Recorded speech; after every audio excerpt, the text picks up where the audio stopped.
Hello there, welcome to tonight's edition of the News Desk at 8 p.m. Thank you so much for joining us. In a little while, we are going to be giving you a detailed version of news that has been making headlines throughout the day. This news you can be able to catch via our website. That's www.diamondtvzambia.com. Coming up shortly are the headlines.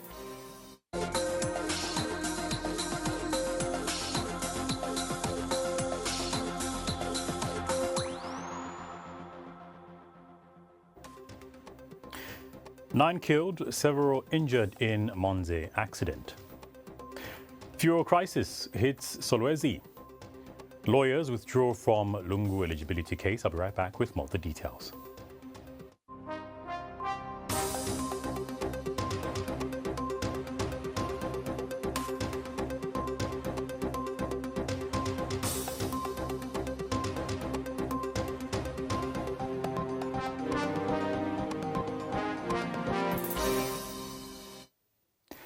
Good evening once again. Thank you so much for joining us on the News Desk. To present tonight's edition, my name is Justin Mulenga. Let's start off with the first news item. The death toll from the Monze road accident has risen to 9.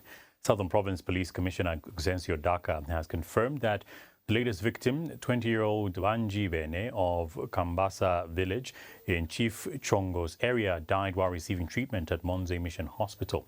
His body has been placed in the hospital mortuary awaiting postmortem.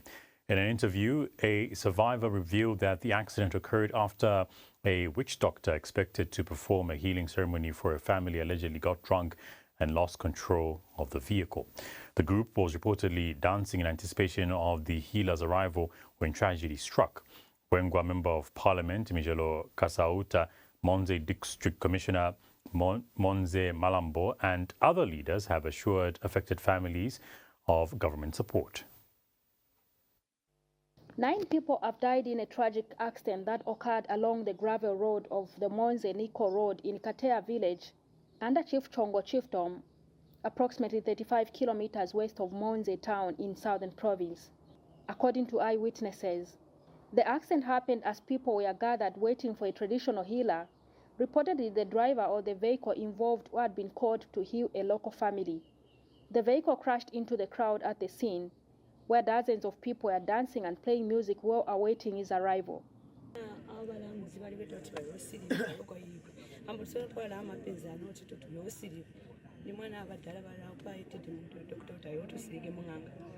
I'm the daughter of the man who called upon the witch doctor to come and help heal us. Unfortunately, due to high speed when he reached the village, things took a tragic turn and accidentally ran over some people.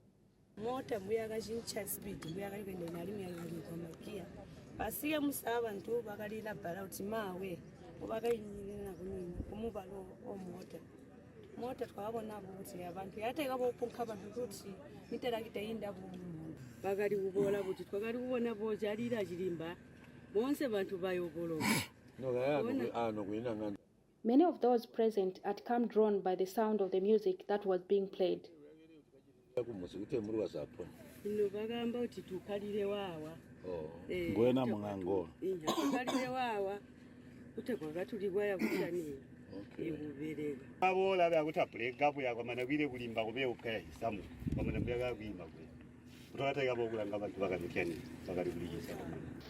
Government officials in Monze have since visited the accident scene.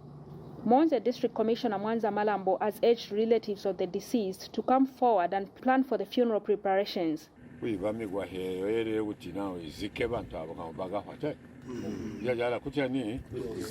At this point, we want to identify the family so that we can plan together and ensure a proper report is made.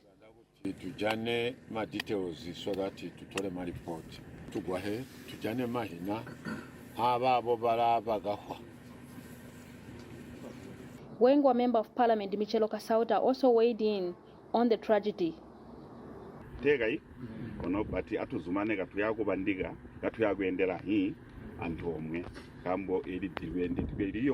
Let us work together during this difficult time of mourning. Most of us are closely related to the people that have died, so let's stay united as we go through the loss.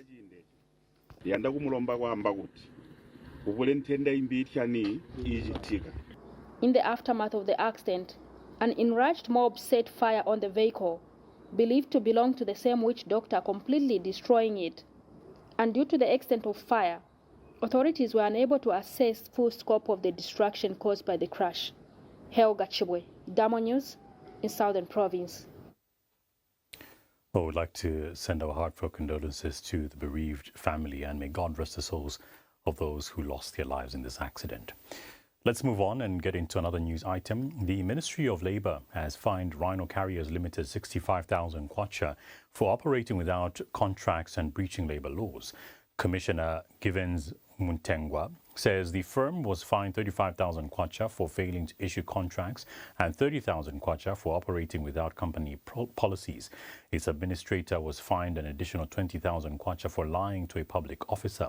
He has directed that employees must receive contracts and arrears by the 7th of October this year. Inspections also revealed drivers were underpaid and denied gratuity.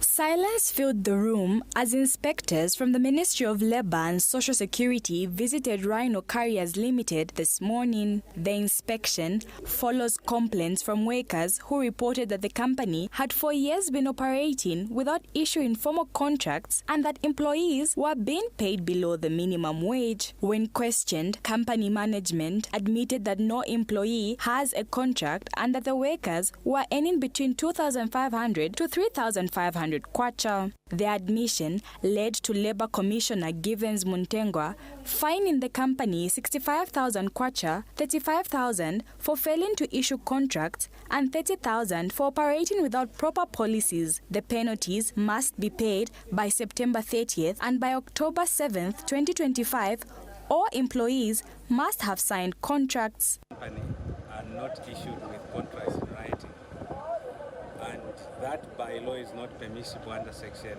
22, which provides that any employee who is engaged for a period of 6 months or more shall have a contract in writing. The same provision provides that should the employer not provide this contract in writing, then the employer shall be charged or liable to an administrative penalty. And in that regard, we charge them a 35,000 kwacha for failure to issue contracts. And during an interaction with workers, it was also revealed that the company had not had a human resource manager for the past 4 years, contrary to what its administrator had earlier claimed. For that, the administrator himself was fined 20,000 kwacha. You add 20,000 to your 65. Thank you so much. We help, but when you give us false information, then others will not learn. Others who are listening to us, they can then continue to give us false information. So the total is 65, sir. Since they're recording, people can double check. Yeah, when you double check, if you brought information where it's showing human resource manager and the documents executed, yes. But for now, 20,000 kwacha stands. The company has accepted the charges and promised to comply with the directives given. No contracts in writing. Pardon? No contracts in writing. Okay? Will you seek advice as well? No, there's no problem. You can Yeah. seek. Yes. Will you seek advice and we'll work on that. Precisely. Cherish Sibote for Diamond News. More from the news desk. The hearing of a petition by Patriots for Economic Progress PEP leader Sean Tembo has been delayed after his lawyers withdrew from the case. Mr. Tembo, suing as spokesperson of the Tonse Alliance, is challenging the Constitutional Court's 2024 ruling that late former President Edgar Lungu was ineligible to contest future elections. He argues the ruling contravened the Constitution. When the case came up today, the 17th of September, Mr. Tembo informed the 7-judge panel that Messrs. Kangombe and Associates had withdrawn as his legal representatives. But Constitutional Court Deputy President Arnold Shilima said no formal notice of withdrawal had been filed, as required by law, and adjourned the matter to November this year. On December 10th, 2024, Zambia witnessed a pivotal judicial moment. The Constitutional Court delivered a landmark ruling declaring the late former President Edgar Lungu ineligible to contest the 2026 elections. The judgment sent ripples across the nation, bringing relief to some and sparking debate among others, and it remains at the center of legal and political discussions. That very decision is now back before the Constitutional Court through a petition filed by the Tonse Alliance spokesperson Sean Tembo, challenging its legality. The case, however, has failed to take off before a panel of 7 judges after lawyers from Messrs Kangombe and Associates, who were representing Tonse Alliance spokesperson Sean Tembo, allegedly withdrew without filing a formal notice before the court.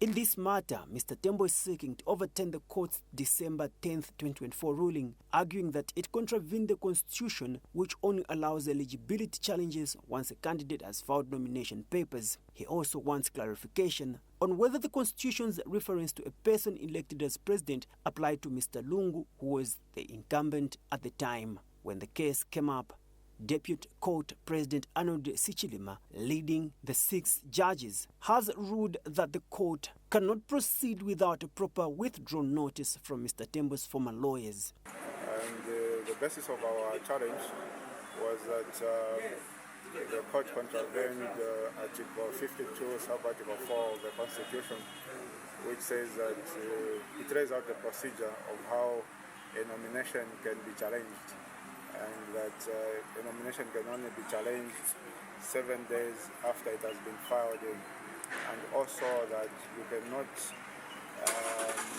disqualify someone from standing who hasn't yet filed in a petition. Yes.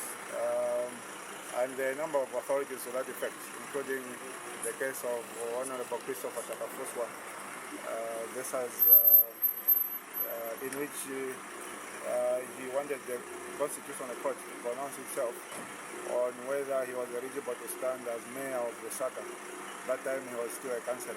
The matter has since been adjourned to the court's November 2025 session. Best Jerry, Diamond News. Over in Malawi, the Malawi Electoral Commission has appealed for calm and patience as it compiles and verifies results from the recent tripartite elections. MEC Chairperson Justice Annabel Mtalamanja said this is a sensitive period and urged candidates to avoid declaring premature victory. By law, presidential results must be announced within 8 days of polling, parliamentary results within 14 days, and local government results within 21 days.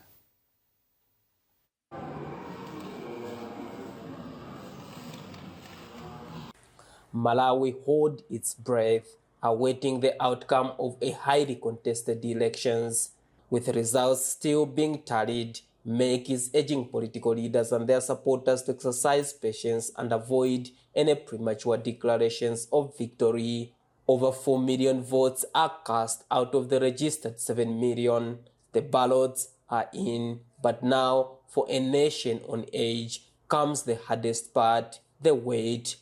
In this tense silence between the closing of polls and the announcement of a winner, the Malawi Electoral Commission MEC is urging one thing above all else: patience. MEC Chairperson Justice Annabel Mtalamanja has called for restraint from those who poured their hopes into the ballot box, urging supporters and candidates alike to let the meticulous process of verification run its course. According to Section 98 of the Presidential, Parliamentary and Local Government Elections Act, officials have 8 days to pore over the presidential results, checking, auditing, and certifying each figure from thousands of polling stations. In accordance with Section 99 of the Presidential, Parliamentary and Local Government Elections Act, the Commission shall announce the results of the presidential election within 8 days, for the parliamentary election within 14 days, and for the local government election within 21 days from the closure of polling, that is yesterday, 16 September. These timelines have been designed to ensure that the Commission has adequate time to verify, audit, and authenticate all results before they are made official. It is a painstaking task designed not for speed, but for integrity, because in the end, this is not just about numbers on the spreadsheet. Bonse masankho amenewo. Ndeti ofanene kuti kuvotera dzulo patsala masiku 7 malamulo amene kuti amalengeza masankho pakatha masiku 8 lero padutsa tsiku limodzi masiku 7 tigonanso azitipatsa pang'ono litsa masiku 6 pamene pazonseza Malawi ndifuna kupangana sure kuti voti yanu ija nthawi imene angafuna apange zopusa mdzulo. Pamene takhala apa tifuna tiyankhule ndi masapota zathu musapange chiwawa dzuwa salozerana sagenda mopanda mango khalani phe zonsezi zili m'manja mwa Mulungu ndipo chimene tikupempha ife official announcement ikapangidwa anzathu ena onetsani kuti nanunso muli mdemocracy.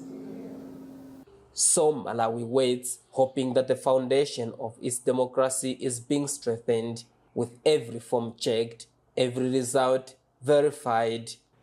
Samuel Sylvester Kwawe, Diamond News. Very soon, you are going to be able to watch the Diamond TV Personality of the Year Awards coming to your screens in a little bit. And one of the things that you can be doing now is nominating your favorite personality, and they could possibly stand a chance of winning a pot here. For this very month, nominations are very much open, and what you can be doing is visiting our website for more information with relation to just that. Utilize our social media platforms as well for you to be able to nominate your favorite personality who could just win a Personality of the Year award. We take a break. When we get back, I return with the business news update. We also do have now the weather update there after the Diamond Insight. I'll be right back.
This is your Diamond Insight on betrayal in uniform, when protectors become perpetrators.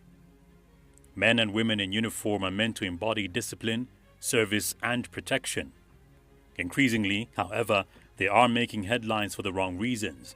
This troubling trend raises the question, what has gone wrong with our officers?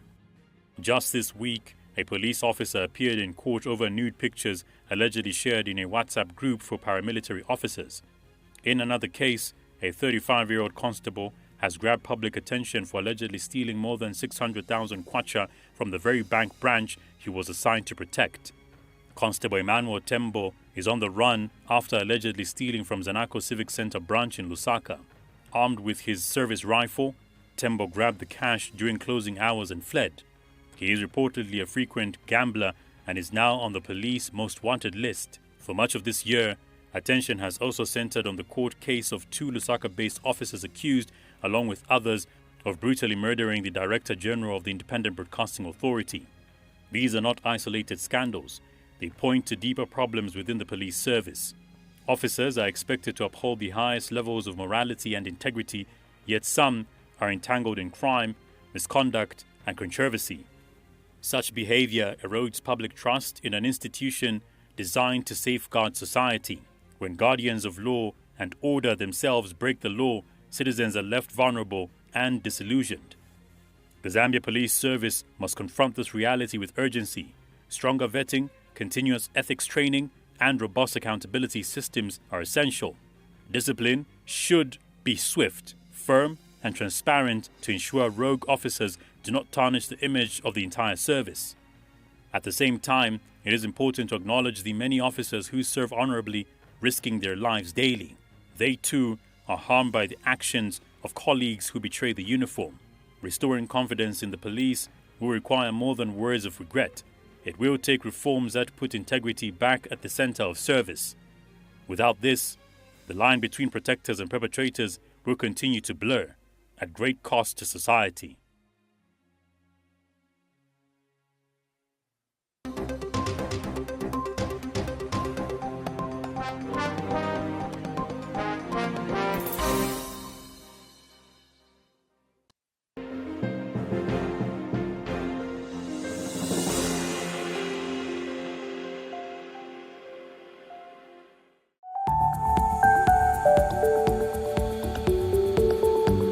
Business News is brought to you by Zambia Industrial Commercial Bank. Zambia Industrial Commercial Bank, making tomorrow possible.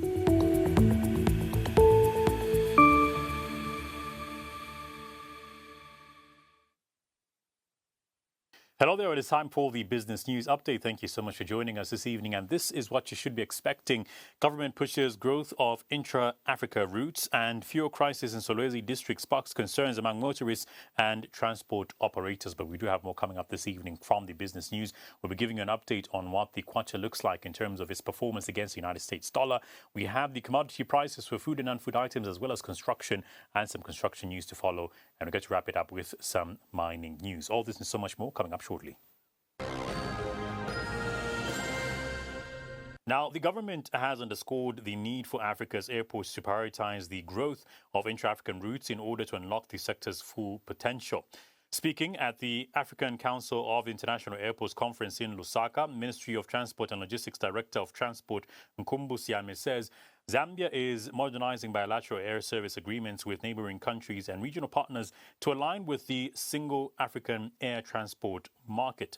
Now, Zambia Airports Corporation Limited Managing Director Urvesh Desai has emphasized that the continent's aviation industry must work to shift global dynamics by transforming airports into strategic assets that drive sustainable development rather than limiting them to being transit points. African Council of International Airports Africa Secretary General Ali Townsend has revealed that the continent's airports handle nearly 250 million passengers in 2024, representing a 9% growth for the second fastest rate globally. African aviation is on the rise. In 2024, the continent's airports handled almost 250 million passengers, a growth of more than 9%, the second fastest rate in the world.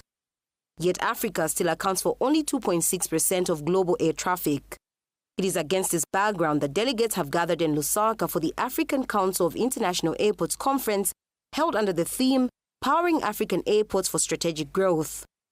Zambia's Director of Transport at the Ministry of Transport and Logistics, Nkumbusiame, has told participants that government is modernizing bilateral air service agreements with neighboring countries and regional partners to align with the single African air transport market. The strategic law of Africa airports is cardinal, as airports are more than mere transport hubs. They are economic engines, gateways of trades and facilitators of tourism, and enablers of regional integration. In the African context, airports represent our ambition to connect 1.4 billion people across the continent and beyond to the rest of the world. Zambia Airports Corporation Limited Managing Director Urvesh Desai has stressed the need to transform airports into strategic assets that drive sustainable development rather than leaving them as mere transit points. It speaks to the important role airports play as engines of economic progress, as gateways for trade, enablers of tourism, and as a vital connectors of people and opportunities. African aviation is being challenged to shift to global aviation dynamics. And African Council of International Airports Secretary General Ali Tonsi has reminded delegates that airports are more than transport hubs. They're economic engines, gateways to trade, facilitators of tourism and enablers of regional integration. We will advocate with renewed force on economic regulation, fair taxation, and the legitimate recognition of airports as engines of development. And above all, together we will nurture the next generation of aviation airport leaders and professionals, because our industry's success depends on people. Global passenger traffic has reached more than 9.4 billion passengers in 2024. I'll repeat this number, 9.4 billion passengers, up 8.4% from 2023. And we're not done yet. As Africa's aviation sector continues to grow, delegates in Lusaka say the challenge now is to ensure airports become true engines of economic growth, connecting the continent's 1.4 billion people to each other and to the world. Rachel Mumba for Diamond News. More from the business news update. Over the past 5 days, residents and transport operators in Solwezi district have been grappling with a severe fuel shortage that has left many filling stations dry. The crisis has disrupted daily activities and raised serious concerns among motorists, taxi operators and motorcyclists who depend on fuel for their livelihoods. A check by Diamond Media, out of numerous filling stations, only 2 are currently supplying fuel, leading to long queues and heightened frustration among customers. Many drivers have reported spending hours queuing for limited fuel supplies, which has significantly affected transportation services. However, others spoken to by Diamond Media have lamented how expensive fuel petroleum is fetching at the black market, stating that 5 litres is going at 200 kwacha and 250 kwacha compared from the filling stations. Taxi operators and motorcyclists have expressed their dismay as well, citing the dire impact on their businesses. In Solwezi district, a severe fuel shortage has crippled the area, causing widespread concern among motorists, taxi operators and motorcyclists. A check by Diamond Media has revealed that despite multiple attempts to access fuel, most filling stations remain closed, with only 2 currently supplying petroleum products in the district. Motorists and road users have voiced their frustration. And we've got quite a number of filling stations. Imagine whenever it clocks 21:30 to 22:30, or rather 23, all filling stations close, and then they give an excuse to say basically the systems are down. But I mean, what's the essence of you running a business that you're failing to uphold, more especially if you're making a profit? At least, you see, there are a lot of emergencies that can come. We've got people that we carry people that are sick at home, people that are in different conditions, and we all depend on fuel. We've got other businesses that are running, they depend on fuel. So everything is not working out. There's fuel shortages all over. So we want to ask the government, what is it doing about it? Those that have resorted to fuel petroleum on the black market cannot afford because they claim prices are too high compared to the filling station. Fuel, filling station tapali fuel. Mwala ma black market umuna mwasanga ati umutengo na uchirana pa mutengo mushitira pa filling station. Ati kuno per liter so mwesa mukishita instead yakwati ushite muri umutengo uchitira pa filling station. Mwesa musanga ati 5 liters instead yakwati ushite pa 140 ureshita pa 200 na 250, which is not okay. So looking at inga washita 5 liters here, yara kupera profit shinga.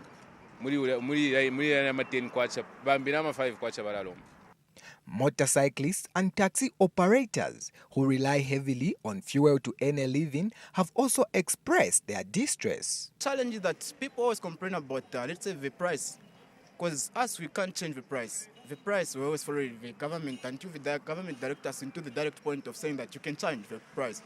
But this time, the way it is for us, it is like we are always swimming in the burdens, which we don't know where that burden comes from. so kulefa baposa manu kulia shida fuel kwa papata ama business arenda sana nomba munandu wa fuel ya shop ama business ya pone panchi. For now, the people of Solwezi await stabilization in the supply chain. Dante Bwalia, Diamond News, Solwezi, Northwestern Province. Let's now take a look at the performance of the kwacha against the United States dollar. Now, as of close of business, this is how the kwacha is performing, buying at 23 kwacha 15 way, and it is selling at 23 kwacha 18 way. These are average commercial rates for today, the 17th of September 2025. Coming up shortly, we take a look at the construction commodity items. From the construction commodity items, let's start off with you being able to purchase some building sand. And it's as simple as you just buying this for 4,320 kwacha 95 ngwe pay 20 metric tons. And to couple this up with a concrete mixer as well, you can be able to purchase this particular concrete mixer for only 4,667 kwacha. It's as simple as that. These are the construction items you can get to use, and these are the prices that are going alongside these items. We quickly move on, and shortly we'll take a look at the commodity prices as for food and non-food items. Let's start off with the food items from the commodity prices. We start off with a kg of beef at 110 kwacha, 2 kg worth of sugar at 67 to 70 kwacha, and between 35 to 37 kwacha is a kg of sugar, 2.5 kg worth of flour at 89 kwacha, and a konde rice 5 kg between 175 to 190, and between 95 to 115 kwacha is a tray of eggs, and cooking oil 2.5 liters between 164 to 180, between 260 to 300. That's 5 liters worth of cooking oil. You can get a 10 kg bag of breakfast milling between 130 to 150 kwacha, and between 260 to 310 kwacha, that's 25 kg worth of breakfast milling meal, and a 10 kg bag of roller milling meal for between 100 to 120 kwacha, and you need exactly 225 to 240 kwacha to get yourself a 25 kg bag of roller milling meal. That wraps up the food items. Let's quickly look at the non-food items. We start off with 10 rolls of toilet paper going for only 85 kwacha, 175 grams worth of toothpaste, and between 37 to 40 kwacha, and between 35 to 45 kwacha is a bar of bathing soap, and that's multi-purpose soap, I beg your pardon. You have 500 grams worth of washing powder between 40 to 45 kwacha, and in between 115 to 125 kwacha, that's 1.5 kg worth of it. You can get as well 3.5 kg worth of washing powder between 220 to 265 kwacha, 1 bar of bathing soap, and between 19 to 47 kwacha, and finally 750 mils of liquid hand washing soap going for exactly 45 kwacha. Those are the commodity prices for food and non-food items. After the break, we quickly take a look at construction news.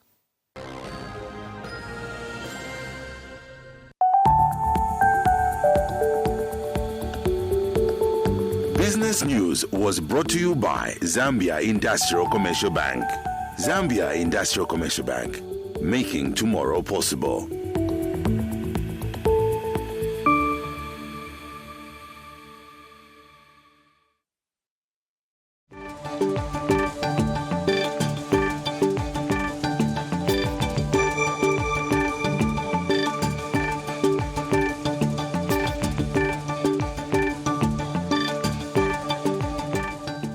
Coming up this evening from the construction news, we take a look at the Workers' Compensation Fund Control Board, them touring budget hotel projects, promising heritage museum for Muchinga. Let's quickly delve into this particular item and the details. The Workers' Compensation Fund Control Board has pledged to complement its budget hotel investment in Muchinga province with the development of a museum aimed at preserving the region's heritage and traditions. Now, board members who toured the construction site said the additional investment would not only boost tourism in the northern circuit, but also help safeguard Muchinga's cultural identity. Board chairperson Emmanuel Mbambiko expressed satisfaction with the progress made so far on the hotel and urged the contractors to ensure timely delivery of the project. And speaking when the delegation paid a courtesy call on him, Muchinga Province Minister Njavwa Simukoko commended the initiative, noting that the province remains largely untapped and needs more investment to unlock its economic potential. And the Workers' Compensation Fund Control Board Director Moses Simbeye said the project is already delivering benefits for the local community, particularly through job creation and business opportunities. And resident engineer Kwenge Kasolo assured stakeholders that the construction is on schedule and that critical milestones, including the roofing of the main block, have been achieved. The 246 million kwacha project will deliver a 69-room budget hotel complete with conference facilities, a gym, a swimming pool and a restaurant, and is expected to strengthen tourism and the wider value chain in Muchinga province upon completion. Muchinga province is set to record a major boost to its tourism infrastructure as the Workers' Compensation Fund Control Board pushes ahead with the construction of a 246 million kwacha budget hotel. The project, which has already reached roof level on the main block, will feature 69 rooms, a conference suite, a restaurant, a swimming pool, and modern facilities to strengthen capacity in the northern circuit. Is that the contractor will finish whatever is outstanding in good time. And I think we've made it absolutely clear to our contractor that if he doesn't finish on time, we shall send the rent to him. You have to pay for it, and we mean every way. During a tour over the site, the board pledged to also establish a museum alongside the hotel aimed at preserving the heritage and traditions of Muchinga. What is critical is that Chinsali has a very special place in the history of Zambia. That special place that Chinsali has, we haven't seen it kept somewhere. So we thought, as a board, we must not only, come up with this wonderful hotel, but within the hotel, ensure that that history is kept. Director Investments noted that the project is already creating opportunities for the local community. So supporting business for the locals is something that the board, through even the leadership, took seriously, and we ensured that the contractors, the consultants, everyone involved on the project prioritized the locals, giving jobs to the locals. Resident engineer assured the team that construction is progressing according to plan, with major milestones already achieved. They can only do the final approval at project handover, but I've checked and so far everything was ticked, and the stage inspections have been approved for all the works that we're seeing here. Yes, we fully engaged them. Speaking when the delegation called on Muchinga Province Minister Njava Simkoko, he welcomed the investment and appealed for more stakeholders to take advantage of the province's untapped potential. With your plans that we can even bring some more investment in our province here. We have enough land, we have everything which you can look for. That's the reason why we thought of coming up with this expo, that we can review whatever we are having here in Muchinga province. That, kidneys through which it has gone through, but the water is perfect and ready for drinking. This bore is costing us about $8.3 million US, Honorable Minister. $8.6 million. Lavmo Sondash for Diamond News in Chinsali, Muchinga province. That's the construction news. Coming up shortly, we have the mining news.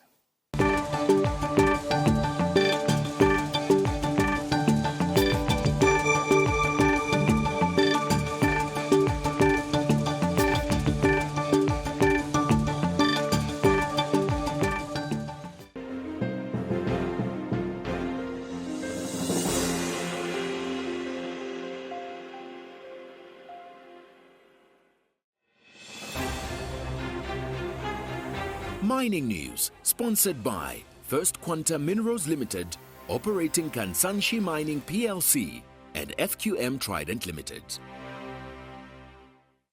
Coming up this evening from the mining news, 71% of small-scale mining licenses issued for gold, according to the president. I'll be right back with more of the details.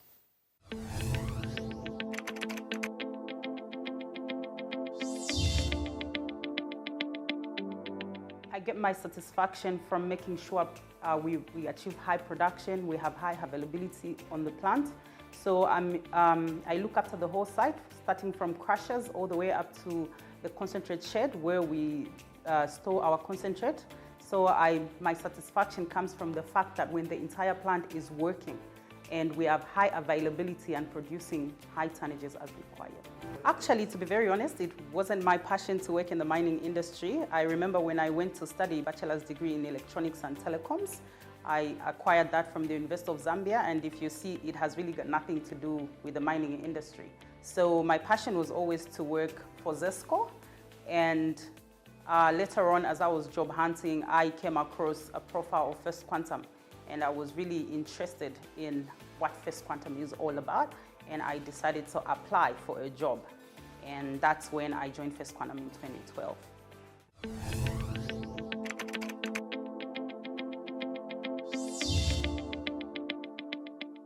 Now, President Hakainde Hichilema has revealed that gold mining accounts for 71% of the more than 1,400 artisanal and small-scale mining licenses issued by government to date. Delivering his fifth address to the 13th National Assembly on Friday, President Hakainde Hichilema says the issuance of licenses is part of efforts to formalize the subsector and curb illegal mining. He has urged artisanal, small, medium and large-scale miners to operate within legal and regulatory frameworks while upholding safety standards, formal trade policies and practices, and security measures. The head of state has further stressed the importance of sustainable development in mining, warning that government will strengthen environmental compliance enforcement.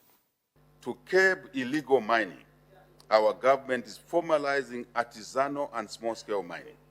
To this end, we issued over 1,400 artisanal and small-scale mining licenses to citizens of Zambia, because this sector is intended for citizens only. And we're cleaning it up, and non-citizens that have got the licenses will lose the licenses to citizens, only citizens of Zambia.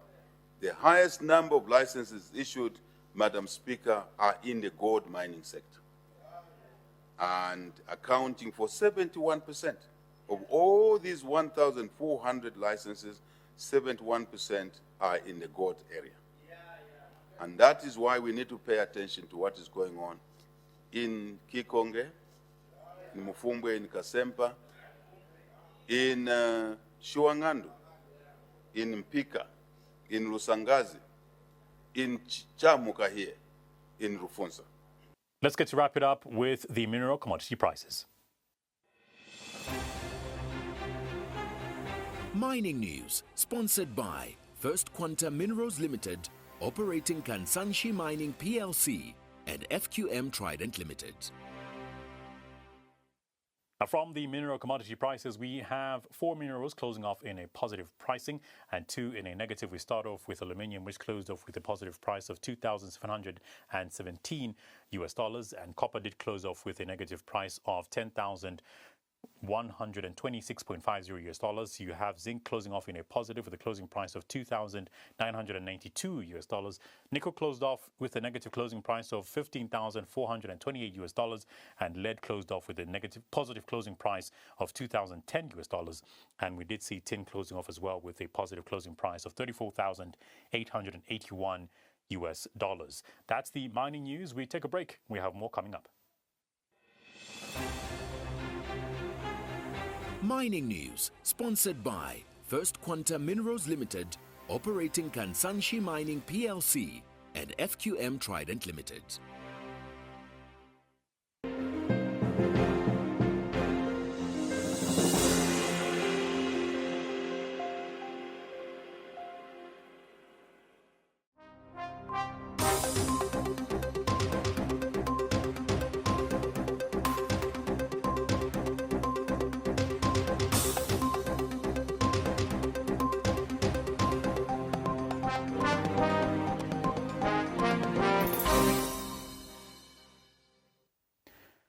Welcome back. Let's continue with the rest desk. Now, President Hakainde Hichilema, represented by Minister of Local Government Gift Sialubalo, has handed over 119 ambulances to the Ministry of Health. Speaking during the handover ceremony, Permanent Secretary Nicholas Piri admitted procurement challenges but said each ambulance costed $89,000 and marks a milestone in strengthening emergency health services. And Health Minister Dr. Elijah Muchinga said the initiative has resolved one of the sector's toughest challenges, with MPs welcoming the focus on saving lives.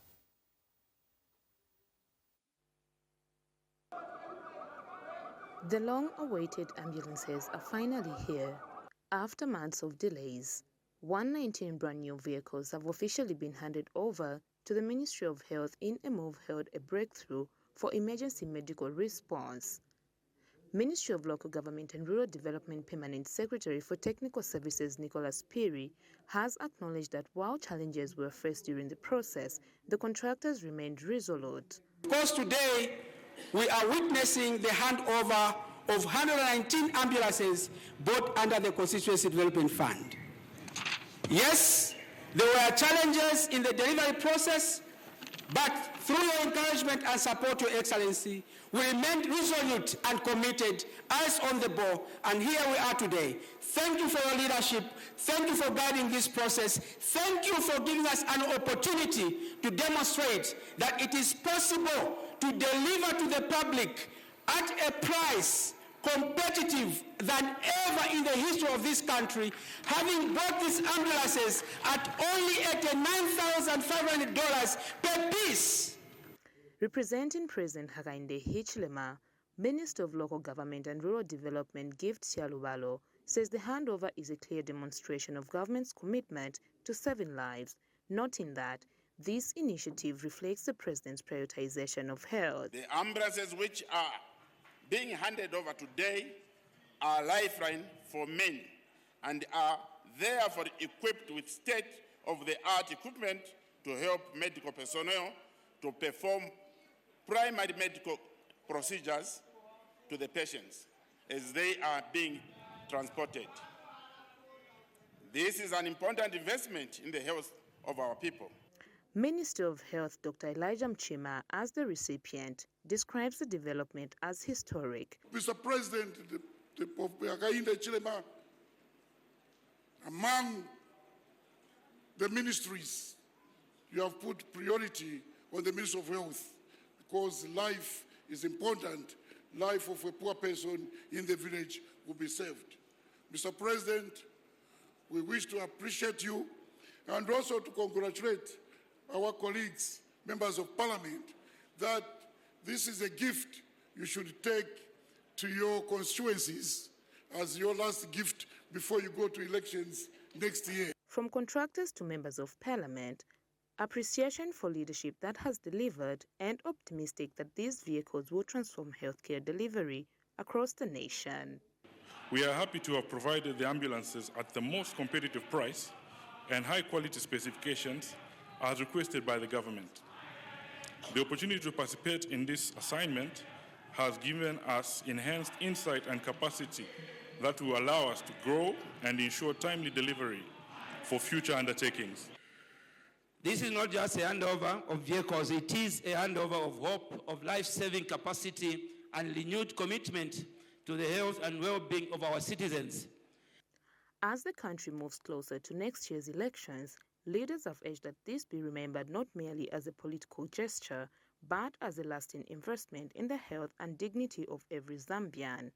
Victoria Kayeye Yambani, Diamond News.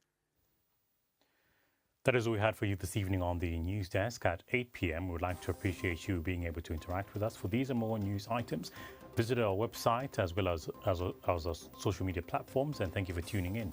Coming up shortly at 21:15 hours is Diamond Live. My name is Justin Mulenga. Good night.